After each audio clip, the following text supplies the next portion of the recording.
Bay of Bengal ലക്ഷ്യമാക്കിയ ഒരു super power പോരാട്ടം ഇപ്പോൾ നടന്നുകൊണ്ടിരിക്കുകയാണ്.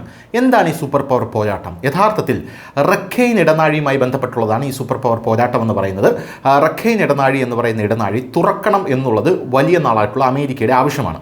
അമേരിക്ക അതിനുപയോഗിച്ചത് ഐക്യരാഷ്ട്രസഭയാണ്, അഥവാ UN റഖൈൻ സ്റ്റേറ്റിൽ അല്ലെങ്കിൽ ബംഗ്ലാദേശിൽ UN സ്ഥാനപതിയായിട്ടുള്ള ഗുട്ടറസ് വന്നതും അവിടെ വലിയ രീതിയിലുള്ള ഷോ ഓഫ് നടത്തിയത് നമ്മൾ കണ്ടതാണ്. അവിടെ റോഹിംഗ്യൻസിൻ്റെ അവസ്ഥ പഠിക്കാനെന്ന് പറഞ്ഞു വന്ന് റോഹിംഗ്യൻസിനെ സമ്പൂർണ്ണമായി കണ്ട് അവരുടെ വലിയ പട്ടിണിയാണ്, വലിയ ദുരിതത്തിലാണ്, ഈ റഖൈൻ ഇടനാഴി തുറന്നില്ലെങ്കിൽ അതൊരു വലിയൊരു പ്രക്ഷോഭത്തിലേക്കോ അല്ലെങ്കിൽ വലിയൊരു ദുരന്തത്തിലേക്കോ പോകും, കാരണം പട്ടിണി കിടന്നപ്പോൾ മരിക്കുമെന്നൊക്കെ അദ്ദേഹം അന്ന് അവിടെ പറഞ്ഞ് നമ്മൾ കണ്ടതാണ്. യഥാർത്ഥത്തിൽ എന്തിനാണ് റഖൈൻ ഇടനാഴി തുറക്കുന്നത്?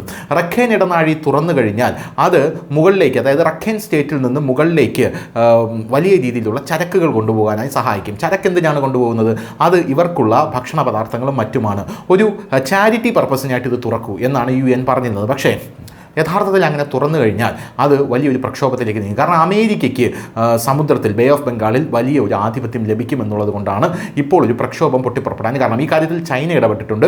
ഇന്ത്യ ഇത് സസൂക്ഷ്മം നിരീക്ഷിച്ചു വരികയാണ്. നമുക്കറിയാം, ബംഗ്ലാദേശിൽ ഒരു സ്റ്റാൻഡിനായി അമേരിക്ക ദീർഘകാലമായി ശ്രമിച്ചുകൊണ്ടിരിക്കുകയാണ്. സെയിൻറ്റ് മാർട്ടിൻ ദ്വീപൊക്കെ പിടിച്ചെടുക്കാനായി ഷെയ്ഖ് ഹസീനെ അവിടെ നട്ടിമറിച്ചതെല്ലാം അമേരിക്കയാണ്. ഇത് ഷെയ്ഖ് ഹസീന തന്നെ പറഞ്ഞതാണ്. ഈ ഒരു സാഹചര്യത്തിലാണ് റഖൈൻ ഇടനാഴി തുറക്കുന്നതുമായി ബന്ധപ്പെട്ട് ഒരു സൂപ്പർ പവർ പോരാട്ടം ഇപ്പോൾ തുടരുന്നത്. ചൈനയ്ക്കും ഇന്ത്യയ്ക്കും യഥാർത്ഥത്തിൽ ഈ റഖൈൻ ഇടനാഴിയിൽ ഒരു കണ്ണുണ്ട്. പോരാത്തതിന് റഖൈൻ ഇടനാഴി വഴി സിറ്റുവേ പോർട്ടിലേക്ക് ഈസിയായിട്ട് എത്താൻ സാധിക്കും. അങ്ങനെ ഒരു സാധ്യത ഉണ്ടായിക്കഴിഞ്ഞാൽ അവിടെ റഖൈൻ ഇടനാഴി കൺട്രോൾ ചെയ്യുന്ന രാജ്യത്തിന് ഇന്ത്യയെ ലക്ഷ്യം വയ്ക്കാൻ സാധിക്കുമെന്നുള്ളതാണ്. പോരാത്തതിന് അവിടെ ഈ ബേ ഓഫ് ബംഗാളിൽ വലിയൊരു സൂപ്പർ പവറായി അവർക്ക് ഇമേർജ് ചെയ്യാനും സാധിക്കും എന്നുള്ളത് കൊണ്ട് ഈ റഖൈൻ ഇടനാഴി തുറക്കുന്നത് വലിയ രീതിയിലുള്ള പ്രക്ഷോഭത്തിന് കാരണമാകുമെന്ന് ഇപ്പോൾ ബംഗ്ലാദേശ് പട്ടാള മേധാവിയായിട്ടുള്ള വഖാറുസ്സമാനും അഭിപ്രായപ്പെട്ടിട്ടുണ്ട്.